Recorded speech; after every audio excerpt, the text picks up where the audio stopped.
Barrister Young Ayotamuno. He is the State Director, National Orientation Agency, Rivers State. You're welcome to the program, sir. Yes, I'm glad to be back here.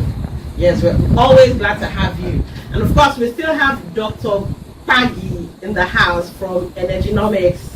Pleasure, thank you. All right. So, we were talking electricity and the tariff hike, and you said you had issues with the tariff hike. All right. So, we're going to be marrying NOA with Energynomics today. So, you have something to say? Okay.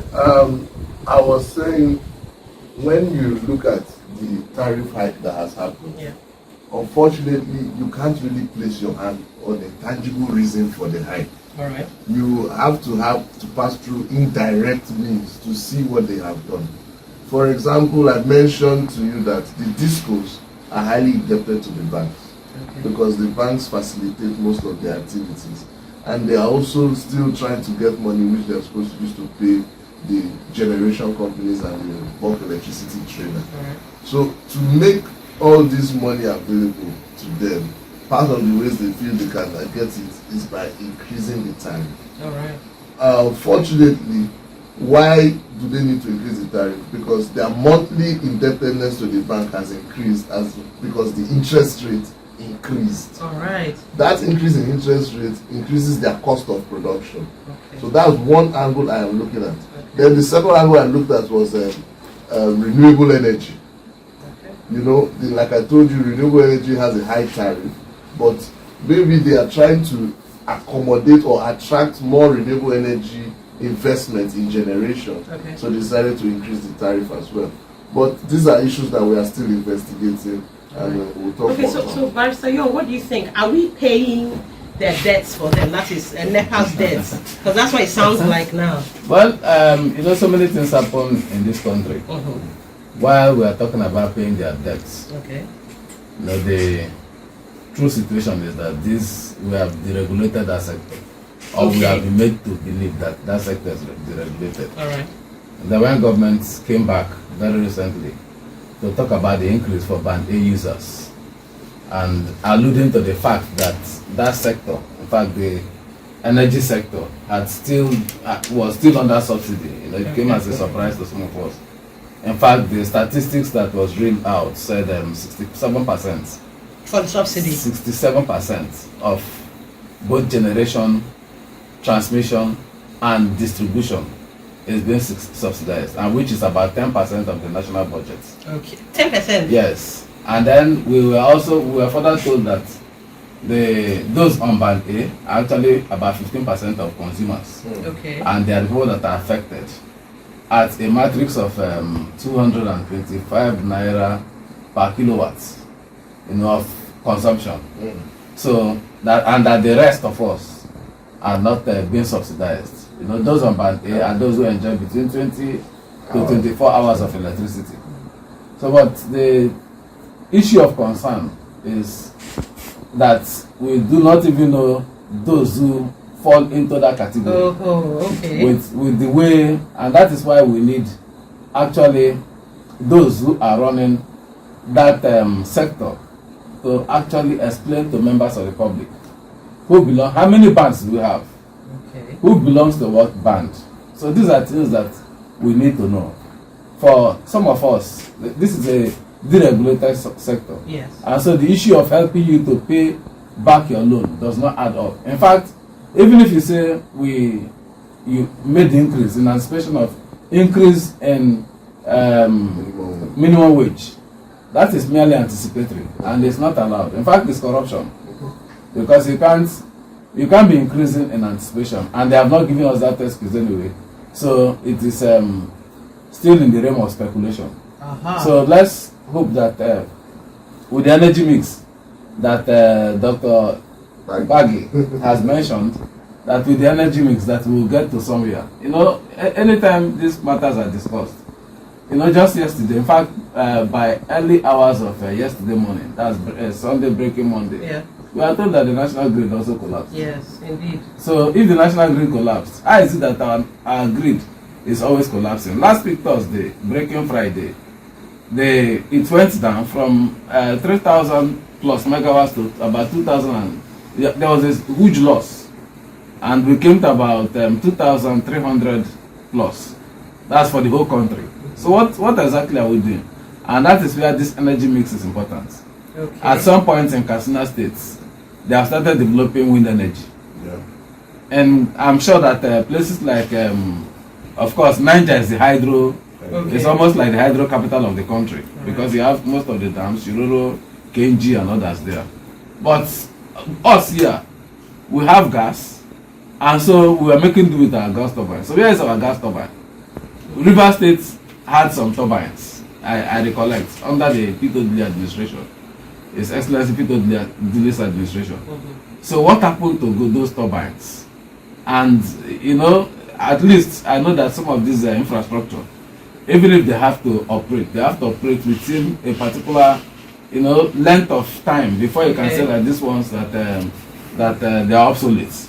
So what happened to them? And even if they're obsolete, you can actually take them back to the producers, and I'm very sure that they will reconstruct something new for you.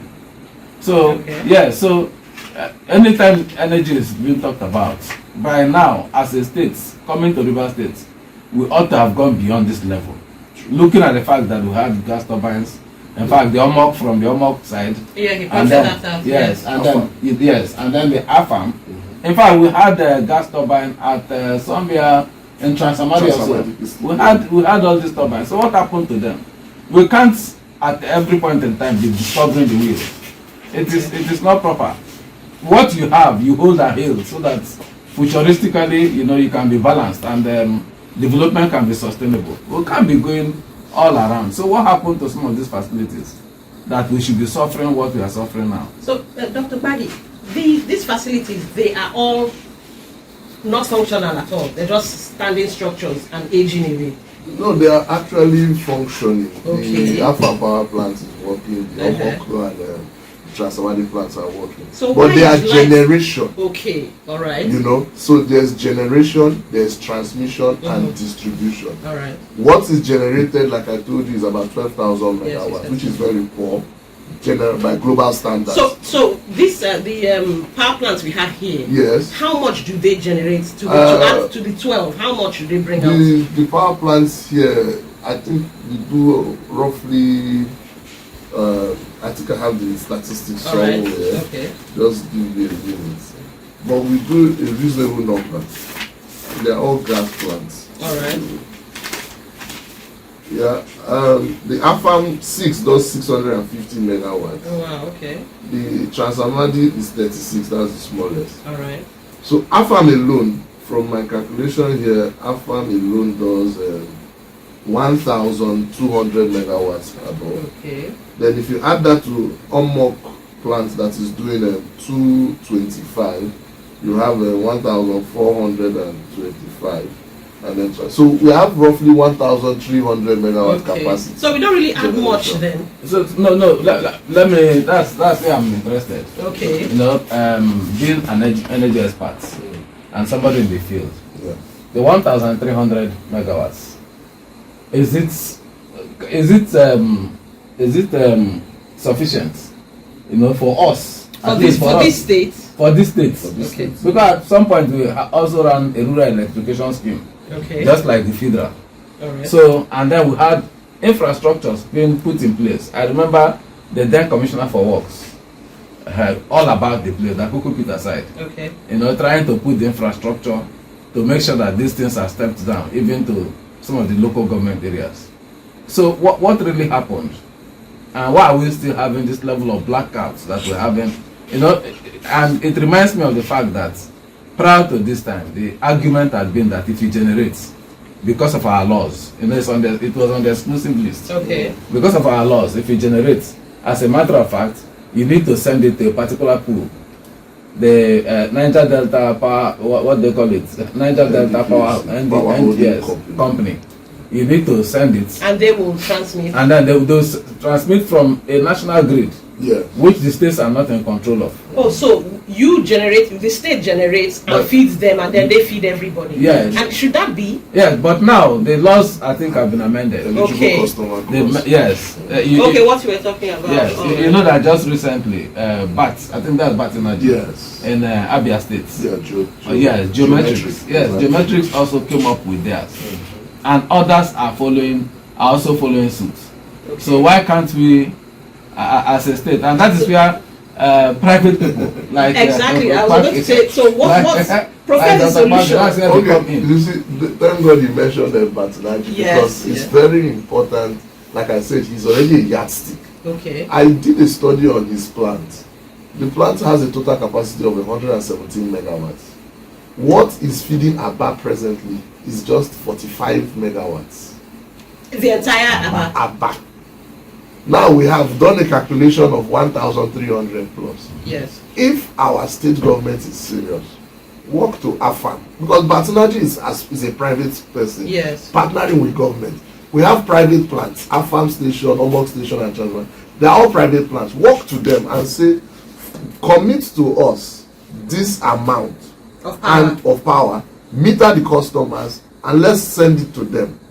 But Batinaji bought out Enugu distribution company. Okay. He said, remove this discourse. Let it be direct relationship between the generation companies and the consumers directly. Okay. So everything was accounted for. He even saw that most of the facilities of the distribution companies were very, very what do you call it now, outdated. Okay. So he had to update them. Then his poles, you see these power poles, most of the time where rain is falling we have blackout. Yes. You know, one of the reasons is because we dig maybe 2 meters into the ground. Okay. Bat does 6 feet into the ground. Okay. So no matter the turbulence in the rain, it can't touch it. It stays firm. Alright. That's why you hear Aba is going on autopilot right now because of this thing. So there's already a model that we can copy. So we generate enough power that can help Rivers State. For 30 megawatts. Yes, 45 45 megawatts. And we are generating, our combined capacity here is 1,000. Over 1,000, yes. So why can't we power our state? These are the issues. Because I'm not an energy expert. That's why I'm looking to you. Why can't we power our state? Yeah, these are the issues. When the Electricity Act came up, every state, I think the first was Lagos, brought out their energy policy. Okay. Enugu followed, Akwa Ibom followed, Abia State has done that. Rivers State followed. Has not done it. Rivers State has not done it till now. So what is the incentive for the investors? True. How would even the owners of the power plants approach the Rivers State government when they don't have a working document? Yes. They would rather continue selling to the central grid. So we need to get our act together first. We have a lot of work. Let's even assume that we have a working document. Okay. Because I believe that having a Ministry of Power, that we also have a working document. Okay. If we have a working document, the next step would be to push it to the House of Assembly. Yes, that is true. It's to push it to the House of Assembly. So it becomes a law. Yeah, so it becomes a law. So what is the situation now?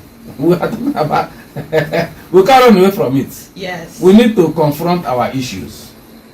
We need a functional House of Assembly that can look at some of these issues.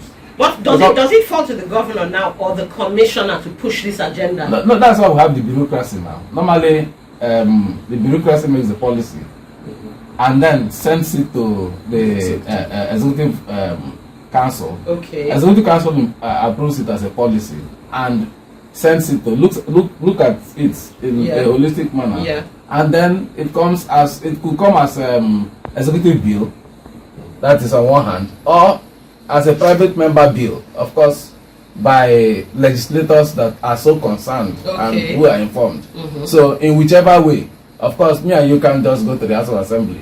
We have to pass through them so that it can come as a private member bill. Or it's faster when it comes as an executive bill. Okay. But then under the situation, under what we have seen so far, how can such a bill migrate to that point, even if there's a policy? So if all the I's were dotted and the T's crossed, how soon do you think Rivers State could be having, or Port Harcourt could be having 24 hours 6 light? months. 6 months. 6 months. So this is not even a The problem. power It's just that we plants don't want are to just solve our already problem. Everything is already available. But Energy built his power plants from start.